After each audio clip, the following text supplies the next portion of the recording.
Hello, this is Kev. And Lil. We're discussing relationships in all of its forms and everything in between.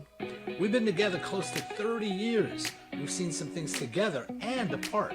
So if you want to laugh or need advice, come and spend some time with Kev and Lil. Have we met?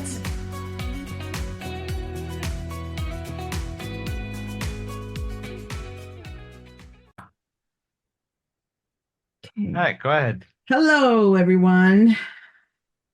I just wanted to say it's an honor to spend time with you, and you're brand new. If you're brand new, welcome. Welcome to Kev and Lil. Have we met?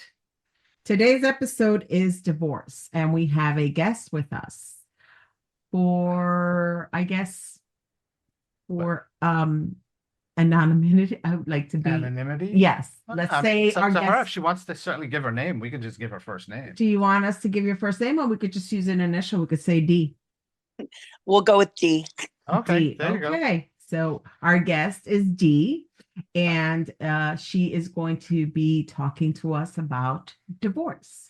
All right.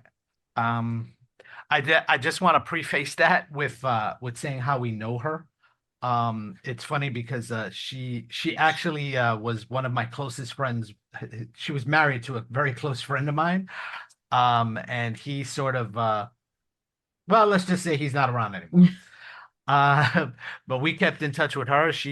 They were actually the godparents of our younger son, They Xavier. still are. Just No, I'm divorce. saying they, but of course, she's still the godmother, of course. And but yeah, so we kept the better of the two, I guess. Yeah. And so I also want to say this just because Denise has been married twice, right? Um, the first divorce, which is to an old friend of mine, and she got divorced from him. What is it now? 12 years, you said? You told us? 14. 14 years. Wow, it's been that long. Excuse me. Yeah. Jeez. Yeah, and Time I just flies. want to, and it was one statistic I wanted to mention, which was 70% of divorces over 40 are initiated by the woman, which is sort of funny because this was before you turned 40 when that happened. But yeah, all right. I mean, you could Even certainly at her tell. age like that. No, but like I was saying, she, but yeah, you can certainly start telling your story about how what occurred during and why it finally ended. So we were together from when I was 17 and he was 21, and we stayed together until I was 35. And 3:15 p.m. Oh my God. there Unprofessionalism. I'm telling you, he Sorry. reeks of unprofessionalism. Oh my gosh, I didn't even realize that was there. Sorry. Let's start Let's that. put our phone Well, on I'll edit that out. airplane I'll mode. I'll edit that part out. Don't worry Airplane about it. mode, your phone. so Yes. we'll keep going. So Yes, please. we met, and I was very young. I was still in high school, and he obviously was not. And we dated for a long time when I was going to college. So it's one of those things that when you're 17, I don't think you're thinking about attributes of a partner, friendship, support, all those things, stability as you go on. You're thinking, this is fun. You're handsome. This is great. That's what a 17-year-old thinks of. And then as time goes on, you just kind of evolve and you stay together. And I graduated and I started my career, and we got married, and then we had a son.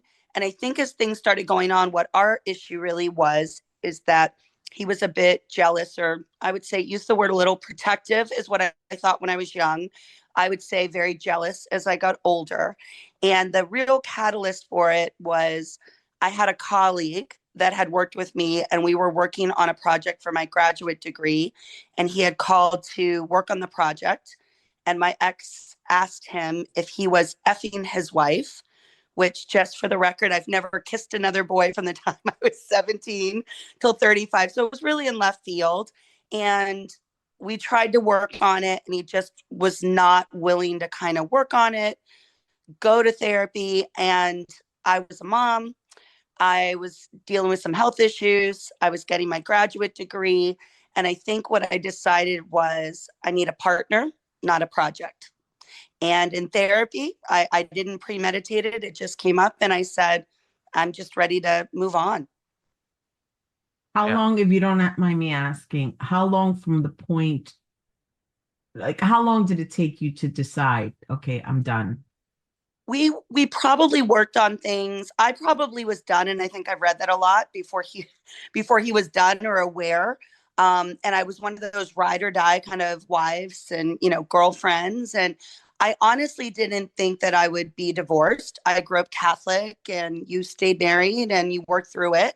Hmm. But I think we had about 5 years that I was talking to him about the concerns, going to therapy. I actually remember traveling with you guys, and I don't know if you remember this, before it Hmm. was even on my radar. And I remember Kevin saying to him, because he was very difficult on that trip, Yeah. he said to him, I think my question is when Denise is going to leave you, not if she's going to leave you. Yeah. And I was like, what are you talking? It wasn't even on my radar, but he must have saw something before I saw it. And I just continued to just kind of give it my all because, we had a child together. And, when you get married, you stay married and you Yeah, work. you try to make it work. Mm-hmm. And so when it came up in therapy that day, it was kind of like a trifecta. Three things had come up. I had a girlfriend whose husband was dying, and we went and stayed to watch their kids for the day. And one of the comments was, you care more about your friend's husband than me. And I'm like, well, as a human, we just care about others. And he's dying. One was that incident with the colleague. And it just was basically in that therapy session, I realized he was there for compliance, not really to work on it or be Hmm. open. He was going through the motions, but he wasn't really all in. And I think I needed very little for us to stay in because I'll just preface it with we had a great friendship. Um, we both worked. I owned a home and money in the bank. We had a great physical connection. So a lot of people have these divorces and things like that. But when you feel like you're not supported and you're stifled and the jealousy is there and constant, it's overwhelming, especially as a mom. And Yeah. when you have a younger child and you're trying to go to work and you're taking care of your child and you're going to college and you don't really have any support, I think women sometimes emotionally they'll check out. Women Yeah. need that emotional fill, uh, Hmm. make sure they're feeling good. My other question that you mentioned your child, do you think if you didn't have a child with this person, would the divorce had come sooner, or because you have a child, you waited longer? Oh, it absolutely would have come sooner. And I think, and also my religion played into it. And I would say I've evolved in my religion because I grew up Catholic and I go to a Christian church now and I believe in God. And everyone's got different beliefs. But for Mm. me, it was kind of the way thinking, we're getting in this and we're in it till the wheels fall off. And, um, you know, we went through a lot and things happened and, I got your back no matter what. That's just my temperament. Um, and I don't know if I just got to a point in my mind that a light switch kind of changed. Life definitely changed after, but it wasn't something I really thought about divorce or premeditated at all. I just thought about how am I going to fix my marriage? And I'm a logical person. It just wasn't moving forward. It wasn't getting fixed. And like I said, I had family members that would comment on, some of the behaviors that were surrounding. Kevin had mentioned something. And I think sometimes you have the love goggles on and Hmm. it's like, we're going to fix this no matter what. We have a child together. And, I almost surprised myself that day when it just came out, was like, I just don't even want to try working on it anymore. No. Yeah, it's funny because I had mentioned this in an earlier episode, probably that some people, I tell people I tend to be a little bit too honest and sometimes brutally honest. And some people will say to me, "Oh, I love it when you're honest. I prefer people to be so honest and to just tell me the truth." And I always say, "Yeah, you're good with it until you're the person I have to be honest with."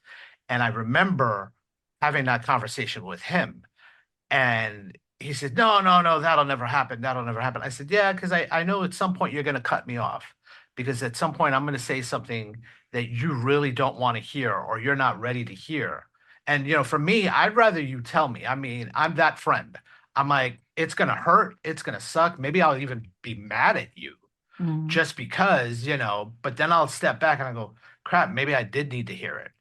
And for me at least, I know as I've matured, um, I've I've learned to at least soften the blow, you know. But I did notice with him that he was not he was not evolving in your relationship. He definitely wasn't evolving. I mean, to the point that I remember when he told me that you had asked for the divorce and what he said to you. I don't know if you want to repeat that because I'm pretty sure you remember it verbatim. But he told me what he had said, and I was like, "What in the friggin' world are you saying?" Um, and you know, he just he would lash out, and he would lash out all the time. Not to me so much, but definitely to you. I noticed that. That's when I said it wasn't an if or what, it was more like a when it would happen.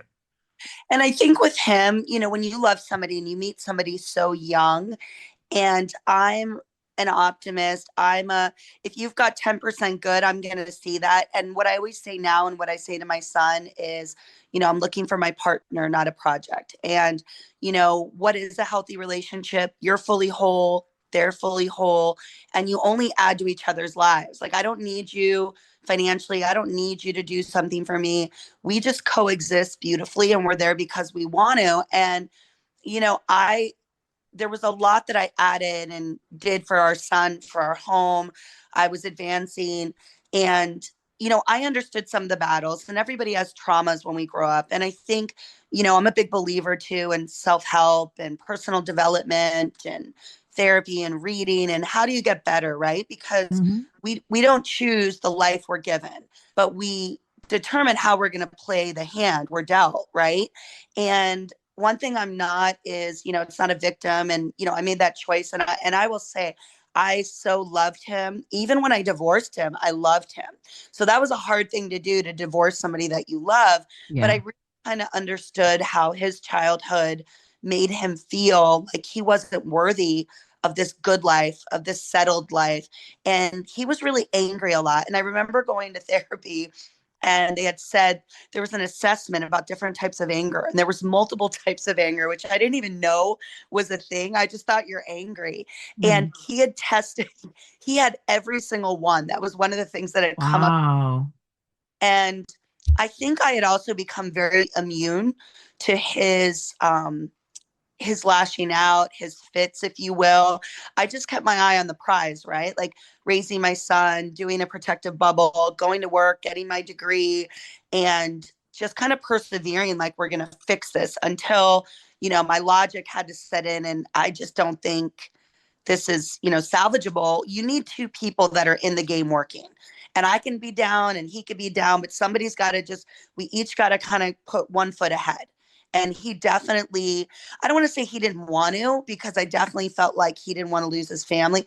I don't Mm. know if he was capable of that emotionally, or if maybe he just didn't want, I mean, I really don't know what he was thinking. Mm. Yeah, well, it sounds like I mean, not that it sounds like, but I certainly, from my point of view at least, I know he definitely lacked the emotional intelligence for Mm. it. It was more of a me, look at me, what happens to me. And he wasn't seeing the bigger picture. Yeah. And it's like you said, you had the love goggles on, but then your self-preservation kicked in and you were like, nope. Yeah, And I'll tell you what really was the catalyst for me too. We had gone on vacation, and you'll probably remember this. We were up I in remember. New York, and I had gotten very sick, and I had gotten Bell's palsy, and they thought I was having a stroke, and I was young. And we ended up having to leave our trip in New York and come home early. So we ended up being here, and it was around a little bit before New Year's. We had been out of town, we hadn't gone grocery shopping, my son was young, I was very sick. I said, I just need you to go to the store and get a couple staples. And he Mhm. was like, nope, I can't do that. He just kind of went to bed, like he was depressed. My son had bronchial pneumonia. Yes. I had the paralyzed face. I was driving my son to the doctor. He was in bed. He got up, played video games. And it was probably about 3 to 4 days of this. And then he finally kind of snapped out of it. And I remember thinking in my head, if something happened to me or I passed away, would my son be okay? And Mhm. how would my son live, and what would the quality of my son's life be? And that was the driving force, really, that made me say I love him, more than life itself, and I need to do what's hard, to ensure that he doesn't grow up in a home that's toxic, because I'd rather us be in two different homes and both love him and him not see arguments or anger, and that way he'd have a shot at breaking that generational trauma and those curses that Mhm. happen in families when people decide to just kind of be a product of their environment. Yeah, I was thinking about that when we were bringing up this topic for this episode, and um a friend of mine, she's still going through stuff, and I told her, listen, and she would use her child as an excuse. Why not? Why she didn't want to get divorced and why she didn't want to leave her husband. And I told her, you do realize that it would be better for her if you're both happy and apart than together and miserable.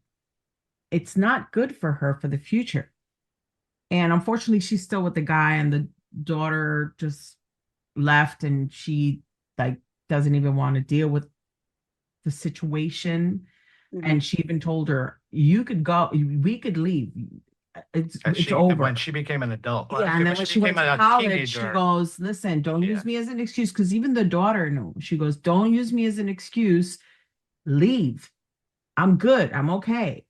She never did, and it's sad, And I'm glad you were smart enough to just, Well, you were brave enough. yes, brave You know as what I enough. mean? Because it's, not that, I mean, you weren't that young a mom, but you were young enough that, Mhm. it's still to have to say to yourself, you know what, enough is enough. Mhm. I can't take that chance.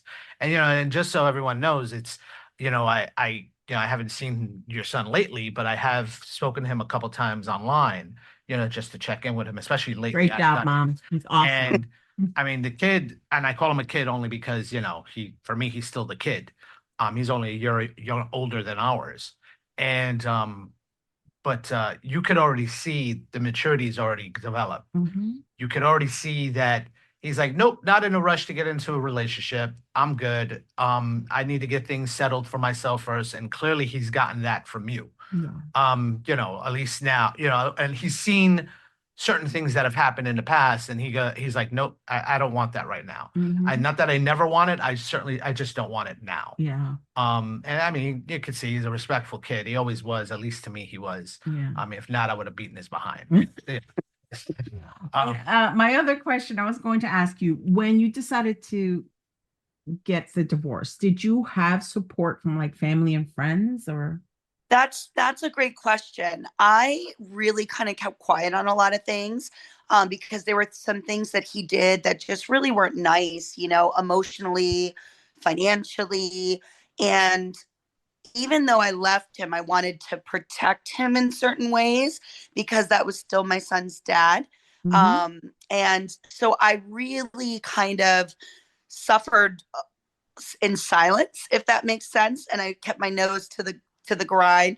Now, did I have people, if I would have asked for anything, absolutely would have come. My nature is not a woe is me person ever. And I also feel like, we make choices in life and then there's consequences. So I would say not so much. I didn't even really share some of the honest details with my dad and my brothers for a few years later because I felt like had I done that, they would have wanted to just naturally protect me. And again, that's my son's dad. And even though he wasn't doing what's right or acting right, I always wanted to protect that relationship Mhm. and, respect him as the father of my son and be grateful for giving me the best gift in my life. Yeah. Right. Yeah. Right. So, while I was researching this, that as far as divorce is concerned, right? So, they're saying, as always, there's stages because there's stages of of anything, of a death, of a passing, and almost it is almost like a passing. There's a passing of a relationship, right? And it was just like, so they, at least the one that I first saw, was there was 5 stages of it, and they were saying that there was denial or shock. I think that was probably more on his side, as well as anger. And I don't know if that was on both of you or not. Um, Depression, bargaining, and then acceptance. And I don't think he's got over. I was gonna say, I don't know if that last one still has occurred 14 years later. But I know, because I know the bargaining still was happening. Mhm. But can you, It's funny that the research says that, and I've done a lot of work because I used to tell people close to me I was like grieving the dream of what you project is going to be. And I don't know that men necessarily do this, but I can just speak for women and myself. I think when we get married, we put a picture in our mind, of this family and this unit and our dreams, and it's like the dream that I kind of painted in my head. I grieve that. But I also think, and I do think this is typical of women more than men, we start that process, I think, sometimes while we're in the relationship and we're deciding if we're going towards divorce. Because I think women will say, I'm feeling this way. Like, we tend to talk a lot about our feelings, right? Where I don't know if they're hearing, how you're feeling, but I think, was starting to let go during that 5 years that I was working on it. And one of the things I said to him, I had dated him since I was 17. I never looked at another boy, I never kissed another boy. He I had a child, your body changes. He had put on weight. I never looked at other men. I so loved this man. And I never, if a man would compliment me, I would just ignore. I never cared. And I remember one day towards the end, somebody had given me a compliment, which was not even a great one. And I remember being like, oh, so excited about it. But I came home and I said, we should talk about that, because I shouldn't be so giddy that some random person, Yeah. instead of even hearing that as a wow, you're being vulnerable and you're talking, it was, like, F this guy, don't let anyone talk. He was very aggressive towards anyone that would talk to me. So, that was just kind of awakening too about, grieving it, and, acceptance, even for me, that, wow, we're not, the saddest part to me is that I'm such a big believer in the co-parenting, and we were friends for so long, and I thought he was great, Mhm. and I just feel like even now at this phase of my life, gosh, I would love to be able to, when our son gets married, really just enjoy that, like, or when he has a child. And, I don't know if he's capable. I'm always hopeful. I'm always polite. Like, my son plays football in college. At every game, I say, hi, how are you? He ignores me. So, we definitely have some growth in that area, but, I'm always hopeful for my son. But you do grieve it. You do grieve the dream, and, everyone gets to their destination at a different time. Oh, that's wonderful. My other question was, and I think you answered it, so maybe I shouldn't. But like, I know for a fact, it's funny because Kevin and I, or at least I say, like, if God forbid so and so ever gets divorced, she's mine, or he's, they're on my side. When you guys got divorced, I know, like, for instance, he was on his friend or whatever, but of course we're with you. Um, how did you guys divvy up the friends and family thing? How did that go about? Well, I'm going to be honest. Like, I think most people kind of naturally gravitated because he was a little angry bird. So, Mhm. right away, his grandparents really raised him, his grandmother especially. And I grew up in their home. I was so close to them. And I remember I was most scared of telling them. And I actually told them on my birthday, and I went over there. And the first thing the grandmother said was, what did he do wrong? I'm going to have his, what, this is unacceptable. This is his fault. And I remember saying, please Wow. do that because you are the most important person in his life. And I don't want him to feel like he doesn't have a lifeline. So, my family, again, I was very tight lipped. I was very minimal because I wanted to protect and I didn't want anyone to think bad of him. And even in a situation where I could tell it was frustrating for him that I maintained a relationship, I remember telling you guys, listen, I will always be here for your son, but if you need me to kind of hide in the shadows or be more low key, I will do whatever's better because I didn't want to damage that. So I was very mindful of that. He did not have a lot of close friends. I think part of it, he was a little off putting. He was a little bit, angry. He pushed people away. Um, his family always were very supportive of me. His mom struggled a little bit, but because he could be a bit much, and I think she was nervous. His cousins that were close were always very good to me. So I didn't feel like I lost anybody, and I don't think you really lose people that matter and you matter to them. I don't think you can lose them. And if people fall out of your life, I think it's okay. I got a girlfriend going through a divorce right now, and she texted me this week and says, I'm really sad. I've known these people for 15 years, and it's like Yeah. they act like they don't know me. And I said Yeah. that is sad because I think just because a marriage doesn't work, it doesn't mean you should lose those relationships that you've built Mhm. over 10, 15, 20 years. I mean, but I'm also a big believer in let everybody do what they want to do. And I'm not gonna, please support me. Please, you know what? That's okay. And I don't judge it. And if it's meant to be, it's gonna circle its way back to you. It's that healthy detachment and you just got to be okay with it, even if it's bizarre. It's like, all right. That's wonderful. Yeah, I could imagine, God forbid, if we ever get divorced. Um, I said, God forbid, relax. That's, it's like, I hope it doesn't get to the point like you can't talk to them because you're with me, or, I mean, we could share our friends, and unfortunately, in your case, that didn't happen because, Well, I mean, let's be honest. At the time, I knew this too. He was very distrustful of a lot of people. He always felt he always felt like, someone was going to do something, or no, I don't trust them because, for whatever reason. He was very paranoid when it came to that. Um, and I remember even in the wedding when, because I was in the wedding and I was like, there's not many friends of yours here. What's going on?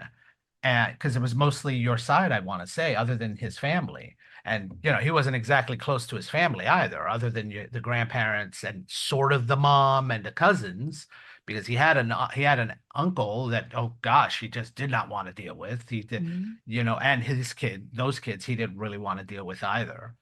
So yes, he was very distrustful. I Mhm. mean, just in general, whatever reason they may have been, but he couldn't let things go either. He Yeah, really could not let things go. yeah. Um, and then I think again, that's how you guys balanced each other out. yeah, Right. you were a little more carefree. You were a little more okay. Yeah, it's messed up, but She's still trying Yeah. to say something. He used to say, "You live in a Disney movie." And I used to say, "But I like it here."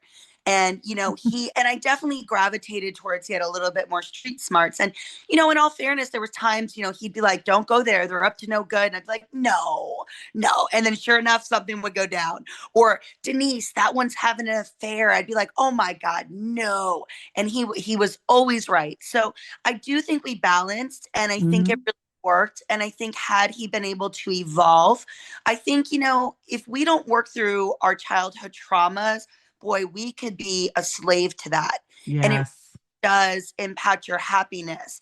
And I'm somebody that I just want to live my life and be happy. And, I love my husband and I love my kid. And I felt like it was unnecessary, for that to happen. But in hindsight, when I look at him 14, almost 15 years later, and I see that he's still angry and I see that he's still holding burdens. And, I've gone back to school and gotten another degree and I've had 2 promotions and I've traveled the world and not to say that that's because I got divorced, but because I continue to see the good and try to set goals and work on things. And, we only have one life, so we Yes. can't be miserable. And if we're not happy with someone, we don't have to be with them. If we don't like a job, we don't have to be there. So I just think it's so important to live this really great, authentic life. And I authentically love this man. And I think what was hard for him was that he knew my love was so pure. And I think the fact that he did not want to lose it, but he never understood. Maybe he does understand. I don't know that he's the one that did that. So I don't know. You know, I really, sometimes I'd love to get into that brain of his and wonder what the heck was he thinking. But Well, I think we have so many more questions, and I think we should stretch this out to part 2, if you don't mind. sure. Yeah, we could do this later on. It's Yeah, not because uh, we're getting a little reminder here that we only have a few minutes remaining, because we're not going to splurge to upgrade for Zoom. So, but we have so many more questions, and I just want to say I appreciate you taking time out of your busy schedule, and we definitely want a part 2. Yep. So thank you for listening to Kev. And Lil, Have we met? And here's hoping you have better relationships in your life. Goodbye. Goodbye.